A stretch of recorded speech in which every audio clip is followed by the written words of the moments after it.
Hello, hello, hello. How are you? Hello. I'm doing great. I'm really Good. great. Thank you for joining us today on what I call PVC NYC TV. Since I'm still working on the brand name, it is the People's Voice Cafe's effort to bring our artists closer to the people who are going to be audiences and provide the artists with opportunities to say things that they just may not have time to say in their set, and much more. Gotcha. Yeah. Since we all work with time constraints. Right. But today is going to be very free flowing, so I really appreciate you taking the time. And you're with us from where again today? I live in Newport News, Virginia, and I happen to be home for about a minute this week. So and you say that because you're usually out touring, or what? This has been an exceptionally busy touring year because I have a new CD that came out in August. So my fall has been really, really, really busy. Yeah. And I'm starting to wind down, but I still got miles to go. Before you sleep. Yes, we understand. Yes. So if for our audience's sake, tell us the name of the new CD and where we can get it, just to take care of that business.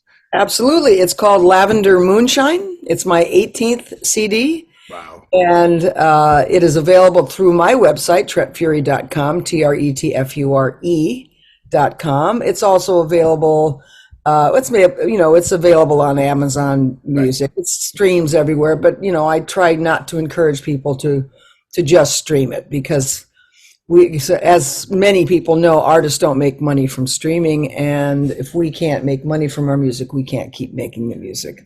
So I always encourage people to buy downloads or physical CDs from my website or from the associated website that are on my front page. Yeah, I will add something to that. I think it's very important for all artists, but particularly for artists who do the kind of work that we do, to encourage people to visit their websites and get familiar with websites and stay in touch, because you learn so much more than just, can I just download this song? And, absolutely. The amount of time it takes to download a song from a website is exactly the same as it takes to download it from Spotify, with so many more benefits for everybody involved. Exactly right. Exactly. Amen. Amen. And when I get to the point of having my first CD, since you've had 18, I too will have my CD on my website. Right now I have individual songs that go back to the 1980s. Well, that's great. Download, but it's not the same as having the release, That's right. Working on that. Yeah. That's so let's start at the beginning, sort of. Can you tell us a little bit about, your life, where you were born, how you were raised, what got you into music, your inspirations, et cetera, et cetera. Yeah, well, I grew up in the Midwest. I was born in a small town in Iowa and lived in Iowa till I was 4 different cities in Iowa till I was 7. And then we moved to Chicago, and from there up to the Upper Peninsula of Michigan, which is where I spent junior high and high school. My music career started quite young. My mother was a singer. She was a big band singer for a Hot New York Minute in Yonkers. She didn't really like the lifestyle, and neither did her Italian father.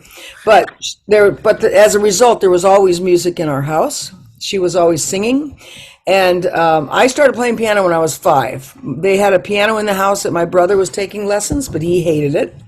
And I could listen to something on the radio and go over and pick it out on the piano. So my parents got me lessons. I was writing songs when I was 7 that my piano teacher would have me play for her high school students. So obviously I had a talent. I have no idea what those songs sound like, of course. But when we moved to Chicago, my parents sold the piano, and we were going to get another piano, but it never happened. It just didn't happen. So I took up violin in 4th grade, and I was first chair in the high school orchestra when I was in 6th grade. And then we moved again. And right before we moved to the Upper Peninsula of Michigan, my brother came home, my oldest brother, who was the piano player. Not player, but took lessons. He came home with a guitar, and I saw that guitar and I took it right out of his hands and I said, "That's mine." And I knew that I was meant to play guitar. And So I took that guitar and he got another one, and we ended up actually being a duo for a while during high school. But he wasn't serious and I was. And we would play in the local coffee house in town. We would play at student union, at the university, faculty parties, church basements, wherever we could play in our town, Marquette, Michigan. And then he was 6 years older than I. And when he left to move to Berkeley, I was on my own, and I continued to work individually, and eventually ended up graduated from high school and went to Berkeley, California, to school. But I only lasted a year because, for two reasons. One, it was 1969, and it was the last year of the riots, and there were no classes in Berkeley. I basically was just playing music on Sproul Plaza on campus. And realized by the end of the year, I just want to play music. I just want to be I want to be a star. That's, of course, what, at 19, that's what you think. And so I left school and I moved to New York. And I spent a summer in New York, just long enough to find an agent. And played the Hoots, played Folk City, played wherever I could in the Village. And then by the end of the summer, I had a manager and I moved to Los Angeles. And I was there started my career. I had a manager who introduced me to a group called Fanny, which was the first all-women rock and roll band in the late 60s, 70s. They're all over the place right now. It's like a Fanny revival. In fact, there was a documentary on NPR recently about them. Yes. Excuse me, on PBS. And so she introduced me to June Millington, who was the guitar player for the group. And June and I just hit it off automatically. And I ended up moving into that home. While they rehearsed, I would be playing my guitar in my room. And the keyboard player for the group was a friend of Spencer Davis's. Ooh. And Spencer lived up the hill this is all in the Hollywood Hills in Hollywood. And she told me that he was looking for a blues guitarist. And I happened to be a blues guitarist at the time. So I went up and auditioned for Spencer and played him. I played like 12-string lead belly, 6-string slide. And he hired me on the spot. So I worked with Spencer for a couple of years with an acoustic blues band. It was Spencer, myself, and a bass player that I brought into the group. We toured a lot. We did an album called Mousetrap, and the single from the album was A Song of Mine. And then through that, I was able to hook up with the manager. Actually, it was the manager of Fanny. He heard me play with Spencer at the Santa Monica Civic Center, and he decided to take me on as a client. And I have to say, I'm totally humbled. I'm in a relatively new cover band, one of those late in life, let's do this things. And, my favorite song that we're doing, of course, is Give Me Some Lovin'. Right. And, anything that has Spencer Davis and Stevie Winwood attached to it, it's like, oh my God, I am not worthy. Yeah. So, I know. That's pretty cool. Yeah, Stevie wrote some great songs. And I worked with him for about 2 years. And then in 1975, I worked with him again, but he was doing a retro Spencer Davis group thing. And I just couldn't sing. I couldn't sing I'm a Man. Oh, right. I did that for like 6 months. It's like, okay, I can't sing I'm a Man anymore. And it really wasn't my thing. But I was between deals. That's why I did that. But I did I was, now in the 70s in LA or in the industry, every label had just one woman. So my manager had to shop a while before we found a label that didn't have a woman. It didn't matter how many boy bands, how many male artists, but one woman that was it. It was the novel. True tokenism. God, yeah. And it hasn't changed that much. Nope. No. So we got a deal on MCA Uni Records, and I had the great privilege and honor of working with Lowell George from Little Feat as my producer. Absolutely. And it was a very eclectic album. I mean, Little Feat played on it, Bonnie Raitt sang on it and played on it, Fanny played on it, Freebo, Bonnie's bass player, Van Dyke Parks, a really eclectic mix of musicians. And I mean, it was a phenomenal time to be in LA, and it was a phenomenal opportunity for me. Unfortunately, that deal went south. The president of MCA left the company, and the artist that he brought in left the company as well. I got another deal in United Artists Records, and the album was just about to be released when United Artists decided to get out of the music business and just concentrate on movies. So that album was dead in the water. And they still own the masters for that, and it's sitting. Oh yeah, they don't. Who knows? They don't even exist. It's like when I left MCA, it was in the middle of the oil crunch, the oil embargo. They melted down all vinyl that wasn't being sold, so all my vinyl got melted down. Oh my God! They reused all the 2-inch tape because acetate was, everything was expensive. Acetate's an oil product, so everything was reused. Oh, so my Lord. so I have nothing in that regard of that. Its early days. That's so tragic. I know. Yeah. But it's what it is. And I stayed in LA till I was just about to turn 30. And if you're a woman in LA and you're turning 30 and you don't have a major success, forget it. So I migrated into the independent side of music. By the way, I had become a recording engineer in 1975. And I was a recording engineer in LA for 12 years. So that kept me in the business even when I was not on a label. But that led me. I was hired to engineer a children's album by Chris Williamson, and Chris was big in the blossoming genre known as women's music at the time, and we became we just hit it again. We hit it off. We became personal and professional partners for 20 years, and I engineered and produced most of the stuff that we released in that time. In the 80s, I was her engineer, producer, and guitar player. In the 90s, we were a duo. And in 2000, I left and went independent again. And I've been doing it ever since. I played a lot of sort of pop rock, punkish, new wave stuff in the 80s and into the 90s. But when I moved away from the West Coast and left my relationship, I moved back into folk music. And that's when I got involved in the union. The musicians union, and that has carried me to now. I've released 10 albums on my own label since 2000. So yeah. So that and we're talking about the AFM Local 1000. Local 1000, yeah. John McCutcheon, encouraged me to join Local 1000. I had been a member of the union since I'm 16. I always believed in unions. So Pete Seeger said join the union. I joined the union. Right. At 16.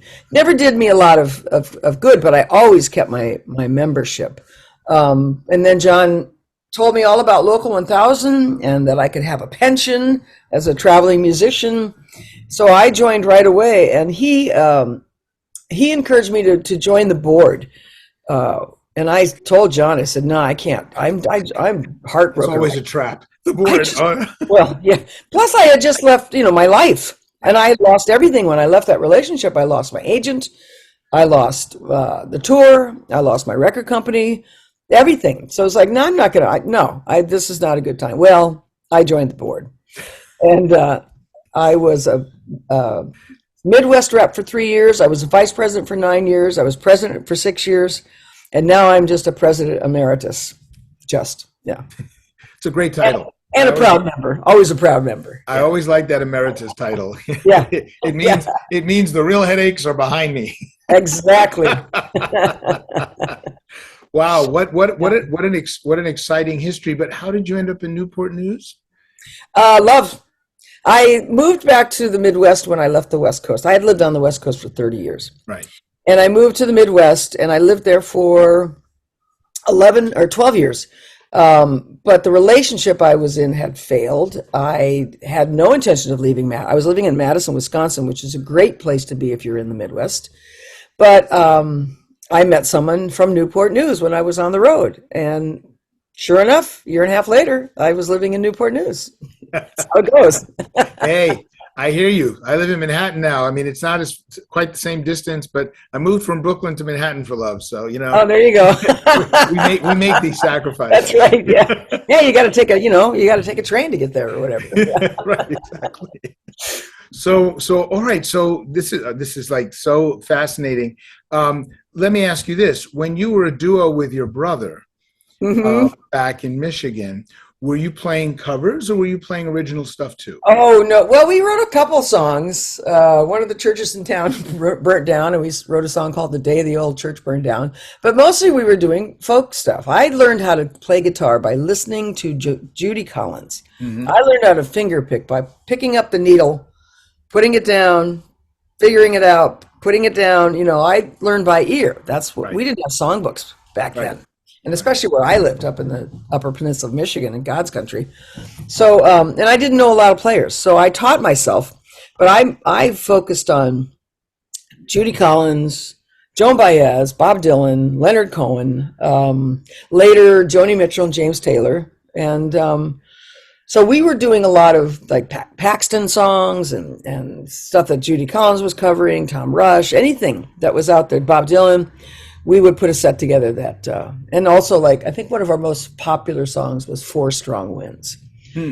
Man, which is takes me way back. Yeah. So you We were are the folk duo in town. right. So you are a real finger picker. I am a real finger picker. You bet I am. Well, that's Yeah. great, and we're gonna get a taste of that when you're at People's Voice Cafe on December 9th, right? Absolutely. You That's bet. gonna you be bet. That's Yeah. gonna be awesome. I know I'm gonna be there, so you'll Oh, see me great. in person. Oh, good. Good. Although we'll be wearing a mask, but you'll see Right, me in yeah. person. Well, I won't because I have to sing. Yeah, no, you're Right. excused. Yeah. You're excused. Yeah, That's the exactly. policy. Exactly. So wow. So the experience, I mean, you've had, unlike many of the other people that, come through People's Voice Cafe and that I've met through People's Music Network for Songs of Freedom and Struggle Right. and other groups, Yeah. Right. you had a real commercial career. You I had did. you had the experience of going through the real sausage factory of the music business in every way, seeing all kinds of aspects, including being a recording engineer, which I think it's one of those things when people look at their lives, you say, what if, right? And, Mhm. I went to college and I was following, the dream that was prescribed for me to a certain extent by my parents with my own deviations. Yeah. But Yeah. there are so many times when, because I entered high school I entered college in 1977. There's so many times when I say to myself, if I'd stayed in New York and just swept the floors of a music studio, Mhm. would I have had a totally different trajectory in terms of my music and what I was doing than Right. what Yeah. I've done now. Yeah. And so you've had the sort of the what if, where you made the decision to go the road to Yeah. some degree less traveled by, but at the same time the road traveled by many, and, Yeah. and you've had some real life experience. So if Yeah. you were talking to a young person today, given all the changes in the industry, Mhm. talking to a younger person today and giving them advice as to best ways to get started in terms of building themselves or building their, I mean, Mhm. everybody's talking about Taylor Swift. Let's put Taylor Swift aside for a second. Right. Yeah. If you were just talking to your friend around the corner and saying, oh, you like playing guitar, you like writing songs, well, think about this. What would be the think about this points that you would make? Well, it's tough. I was lucky because, in many ways, because I grew up in a time when there were labels, when there was an industry, and even though I didn't make my name in mainstream, I spent 10 years in mainstream, and I learned a lot. And I did have actually, I almost had 3 releases, but the third release, this guy wanted to dress me in leather and wanted me to sing his songs, and I was like, no, I'm not doing this, no. And he wanted all my publishing, but that was a different time. Nowadays, if you don't tour, you're not going to make a living, and that's the hard part. And it's hard to talk to people. I always say, follow your dream. If this is your dream, go for it. But it's not like it used to be. There's no record labels. You have to do everything, DIY. That's just the way it is now. And if you can, excuse me, if you're committed, you need to play a lot of open mics. You need to play wherever you can and get yourself a name and a following, and then see where that goes. There were no women engineers in the 70s when I was an engineer. I was doing my I was working on my second album, and I hate being ignorant. And my engineer, like a lot of engineers, they say, "Oh, you couldn't possibly understand this," especially being a woman. You couldn't possibly understand this, little girl, you know. So I went to the studio owner and I said, "Is there a manual I could read?" And he gave me this manual called Modern Recording Techniques, which is the Bible at the time. I read that thing cover to cover, and I came in the next day and I told my engineer how things worked. And he came from a musician side, as I did. And he said, "Wow, do you want to be my second engineer?" So I was really lucky again. I got on the job training. I worked 18 hours a day, 7 days a week for 18 months, and before I got my first client. But every time I got a client, I had to prove myself, because they wouldn't know I was a woman necessarily because of my name. And they'd come into the studio and look around like, "Where's the engineer?" And I'd say, "I'm your engineer." And I'd just watch the blood just drain out of their faces. You know, I couldn't possibly know what I was doing. I never lost a client, and it kept me in music. So again, if there's any way that you can be involved in music, even peripherally, if you're really passionate about being a musician, then that's what you need to do. Like you said, like sweeping floors in a recording studio, like working at a music store, whatever you can do, because it's not like it used to be. It's very, very hard. There aren't a lot of Taylor Swifts in this world. There's a lot of hardworking musicians out there. And I meet a lot of younger musicians at these Folk Alliance conferences, Right. one of which I'm going to this week, to NERFA. And these are, you got to pay for it, but you get exposure. You get 4 days of exposure to all kinds of music. You can hopefully get private showcases so you can showcase your music. You can sit in the lobby and play, and maybe someone will hear you, because it's bookers, it's agents, it's managers, it's clubs, it's PR people, and musicians are all at these conferences. And I know a lot of younger artists who have been able to make their way because of the Folk Alliance regionals and the international conference. So that's another way you can try to build an audience. And from a practical standpoint, in this new age, how have you done with the social media circus? How has it worked for you, or has it not worked for you? Oh no, it works for me. I mean, I spend way too much time on the computer. I'm always, because I do my own PR. Other than radio, I do my own PR, so I'm always posting. I use all social media except Twitter. I will not be part of that. I hear you. But and I still do live stream shows. One of the best parts about the pandemic was it taught us all another way to perform. Yes. And during the pandemic, I was very successful. I did my own shows every 3 weeks on a Thursday, same time, every 3 weeks. I was doing festivals, church services, anything I could do. I was online all the time. And coming from a recording engineer background, I was able to figure it out quickly. And I have really good mics from those days. And I'm still doing live stream shows. I do one a month, and I spend more time promoting those shows. I put it up on. I do a promo video, which I'm about to do when we finish here. Mm-hmm. I do a promo video for each show, which I put up on my Facebook page and on LinkedIn and Instagram, everywhere. And then I send it out the weekend before. I submit to all the Facebook groups, all the folk groups, all the women's groups, whatever. And then I instant message people that are on my list as long as I can. I mean, I've got 5,000 friends, so I don't get that far, but I reach between 500 and 1,000 people. And as a result, I usually have between 100 and 200 people at my online concerts. I still make good money doing live stream shows, so I'm never going to give that up. But I truly spend more time promoting those, because you have to. You don't have a club that's promoting. You don't have, right. It's a whole different ballpark. You don't have a label.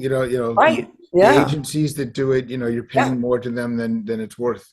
Exactly. Yeah. Yeah. Wow. That's sobering, but so important for people to hear. So I'm really. Yeah, it's a lot of work, but if you're not present on social media all the time, you're not gonna. And a lot of people aren't on Facebook. but it's at least it'll get out there. People know it, and that's why I go Tumblr. Even though I don't know a lot of people who use Tumblr, but I put it up on Tumblr.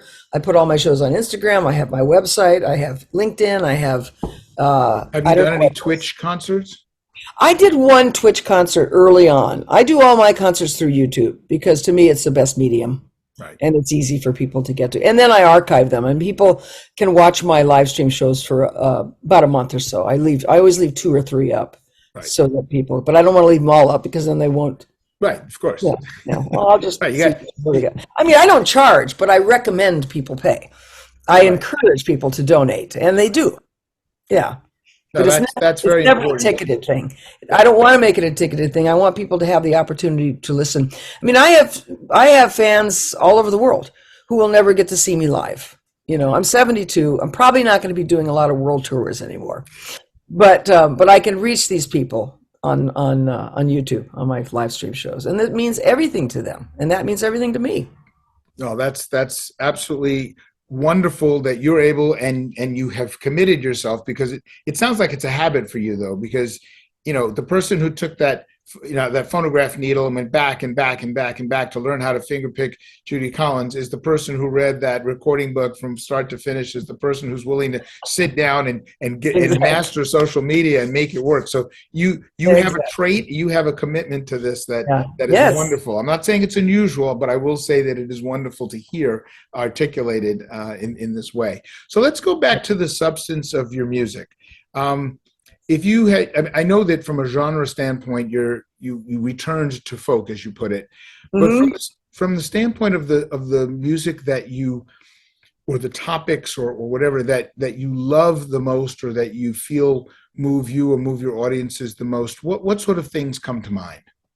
In terms of my writing, you mean? In terms of your writing, or even the songs you choose to perform that are not yours. Yeah, I sing only my own music now. Oh, okay. Awesome. I have so many songs. I do my own. Sometimes, like, I'm doing this show with Charlie King, and I have done live stream shows with Charlie, and we do covers in that regard. And we may do 1 or 2 things, but I think mostly we're going to be doing individual songs. But I am a political writer. I'm also a writer of family history. I'm a storyteller, which is a big part of my shows. But I have a very rich history of family. I'm first generation Italian on my mother's side. I'm third generation Norwegian on my father's side, and come from a farmer's background. A poor, my mother they came here and settled, in the Bronx, and had nothing. My grandmother worked in the garment district, as a seamstress. Everybody worked. My mother had to quit school because she had to cook and clean, because everybody else in the family had to work. So I come from a hard-working background, but as a result, I have so many stories, and they go into my songs, and then they go into the stories that set up my songs. I am passionate about what's going on in our world. I'm scared by what's going on in our world. But I'm not an overtly political writer, but this new CD has more political stuff than most. There's a song about teachers having to carry guns. It's a song about gun control. I have a song about the climate change, world's on fire. I have a song about the COVID nurses. I have a song about the abortion issues right now. So there's more politics on this album. But because of my activism, this year I received the 2023 Phil Oakes Award for contributions to political justice through music. Awesome. So that was a huge honor. That is indeed. Yeah. So even though I'm not I don't write a lot of political stuff like Charlie King might, or other artists, but I write when I do, it's from my heart. It's passionate, and people take that to heart, what I write. And from I guess from a music versus lyrics standpoint, not that those should be opposed to each other, but if we're looking at those two components, when you're writing a song, it sounds to me, and correct me if I'm wrong, it sounds to me that you start with a theme and some lyrical ideas, and then you build a melody from that. Is that a correct? Yeah, that I do now. It's changed over the years, of course. When I was doing in the 80s and 90s, I had all the electronics, I had a keyboard, a drum machine, I had a recording studio in my home. So I would create a whole track. I'd play all the parts. I'd have a track, and then I'd go, okay, now what do I want to say? Right. And it's like Paul McCartney would do. He would mouth words that aren't going to end up in the song. You kind of mouth syllables and vowels to see what sounds right, and then you find your theme there. Not so much anymore. Now I know what I want to say. I'm not a regular writer. I write when I am moved. And I moved a lot, obviously, because I'm just released my 18th album. I teach songwriting and guitar, so that really keeps me active in that realm. I'm a better guitar player because of my teaching. I'm a better writer because of my teaching. But when something touches me, whether it's something I've heard on NPR or read in the paper, or when my wife wants another love song, that's when I sit down and write. And it's true. A good song is the marriage of words and music. They shouldn't stand alone. It's a combined thing. So to find that, I'll just often start with a phrase, and then the music will kind of appear, and then it rolls from there. But it does generally start with music. With words these days. And that is, not in any way to be critical, but because I'm from the same tradition that you are in that regard. But that is very much a Western model of how songs get written. In other cultures, you start with nothing but a rhythm, right? And in other cultures, they may start with just a sound, and Mm-hmm. so different songs emerge different ways. But in the music environment that we're in, which for better or for worse, even though Western music has become infused with world influences, it's Western music that is out there taking over the world. Yeah, right. Exactly. Right.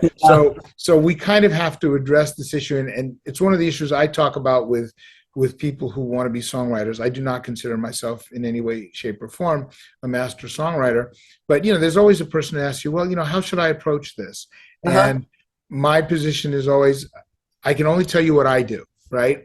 Right. What I do is, if there's an idea that's a theme idea, that is helpful, but usually it starts with a phrase, because the phrase gives me the rhythm of something. It either gives me the rhythm of the verse or the rhythm of the chorus. And then once I've got an idea of the rhythm and the feel, then I can figure out, okay, what are my chords and what's all that right stuff. Exactly. I'm a keyboard player, so I work that way. But I know a lot of guitarists, they start, it's always that strumming, and they're always starting with that chord and then moving from there. It's different, but it ends up being the same basic process. Because if you don't have a memorable, I don't want to talk about a hook. If you just don't have a memorable way of getting what you want to say into the music, it's not going to stick the same way. Right, exactly. And you have to hit people right from the beginning.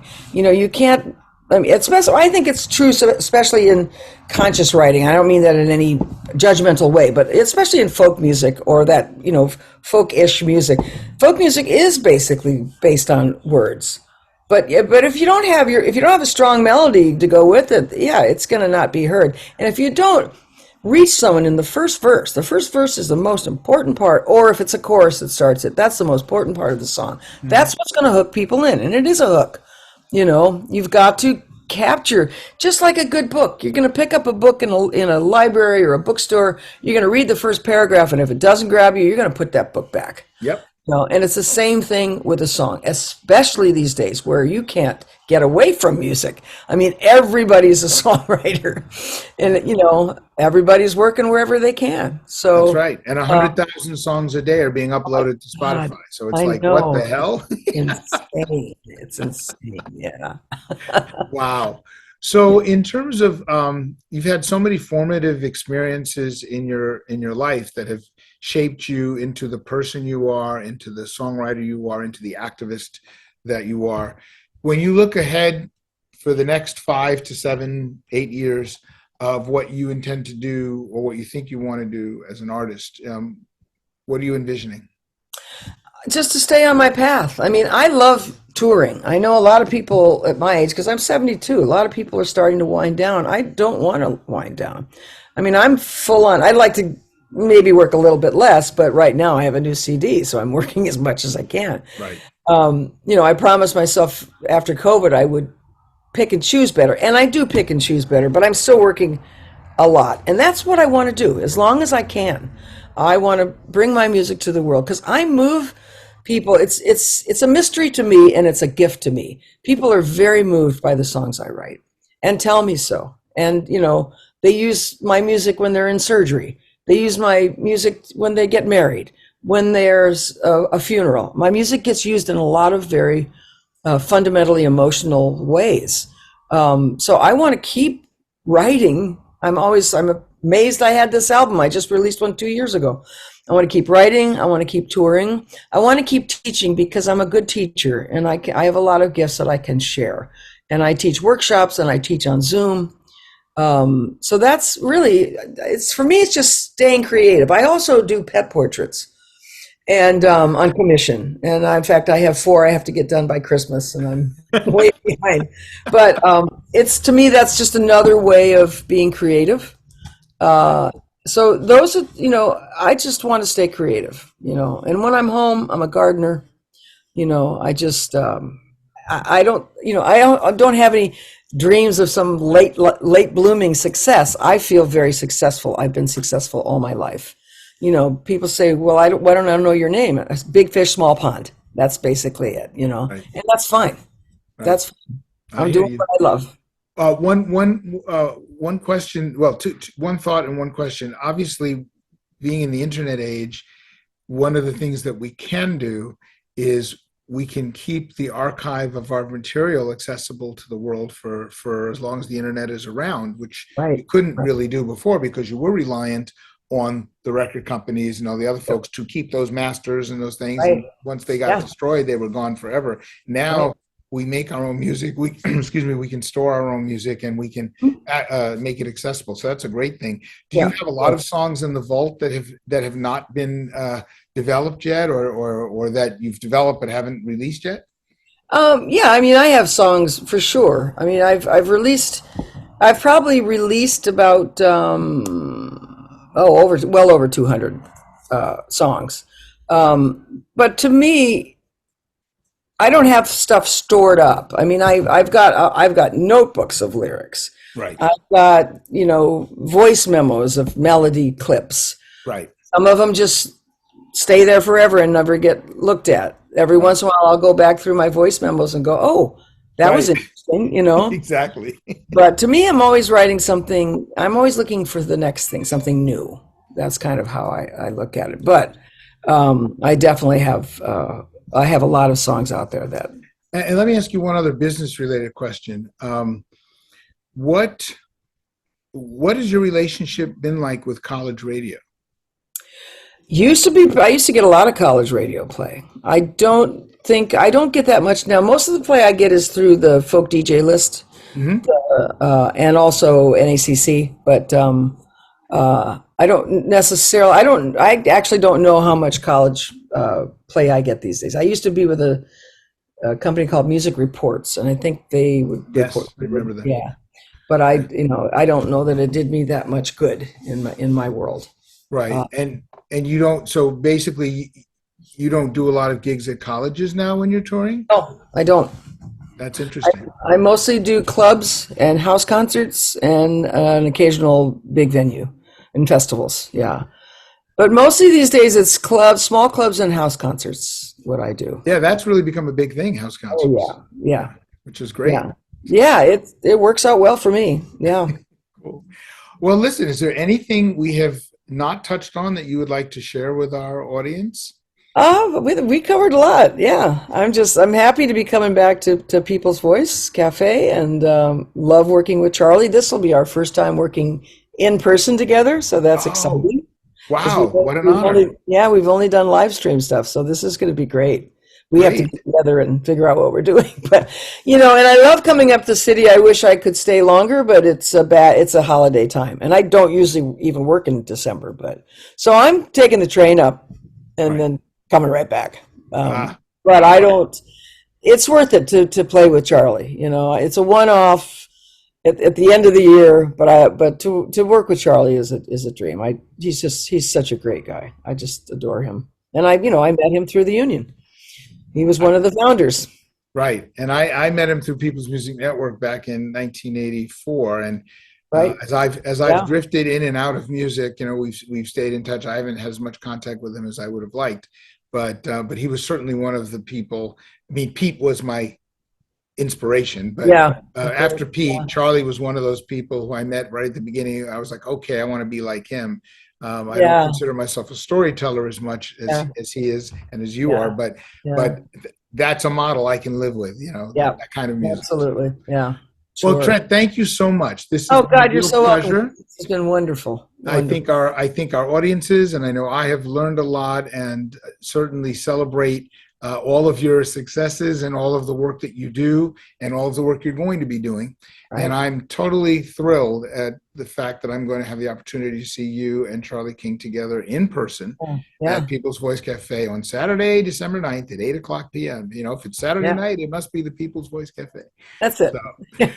So I hope you enjoy the rest of the day, and I look forward to seeing you soon. Me too. Thanks, Chris. Appreciate it. Thanks so much for taking the time. You bet. My pleasure.